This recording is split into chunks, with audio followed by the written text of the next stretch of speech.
In actual fact, I came here when I was 5. And I can honestly say, when I came here, racism wasn't an issue. And I grew up in Lewisham. And you went to any school, and the school that I went to, I was a token black person. And I was picked upon, not by a white person, but a black person from a different culture. But we've gone past that now. It's becoming an issue whereby the colour of your skin denotes where you go up or where you go down. And for me, I've got 2 kids here, but also I work in mental health.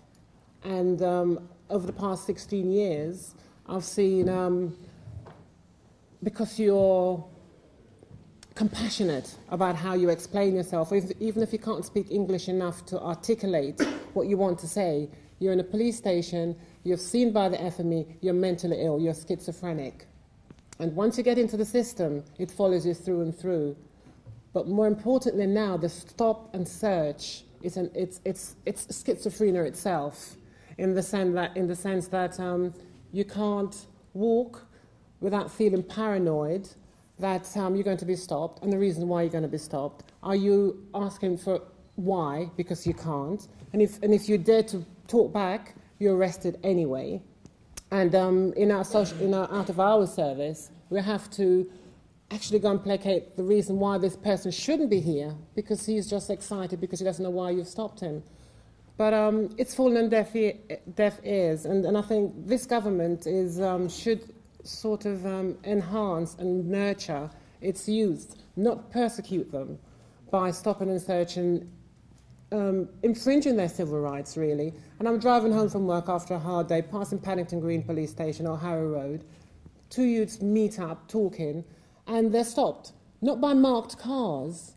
We're talking about cars that are not marked. It's only when they stop, in about five of them, I'm quite passionate about this, 5 of them, 2 youths, 14, and they're stopping and searching them. And somebody like myself will ask a question, move on, none of your business. Where do we stop? Do we move on and let it become an issue that this person is actually taken in and abused, or say, stand up and speak? Well, I stand up anyway, but it's about the responsibilities that we take as adults, and the forum that we're going to use to actually talk about what's happening. The 42 days is the civil liberty that they're, it's something that shouldn't happen. And if it happens from 14 up, you're in the database forever. And if they're talking about getting rid of paperwork, we're talking about a database somewhere. They're talking about ID cards. So if you think about the implication of the money that they're going to spend with that, it's going to be right across the board. So what we have to do as adults, we're sitting here, we've got this forum, thank God for that, because we're a small voice but a loud clout. And we need to go forward and tell this government that we know what you're doing. This is the 201 year of the abolition of the slave trade. And when we were slaves, we weren't stopping and search. We were beaten and whipped, and we knew that because we tried to escape. But what is it now? It's another era that they're trying to create. They talk about Hitler. He knew quite clearly what he was doing, why they're doing to us and our youth what they're doing. Asian and black is a target. And I think if we're going to allow them to do this, we would have failed them. And I think it's something that we need to go.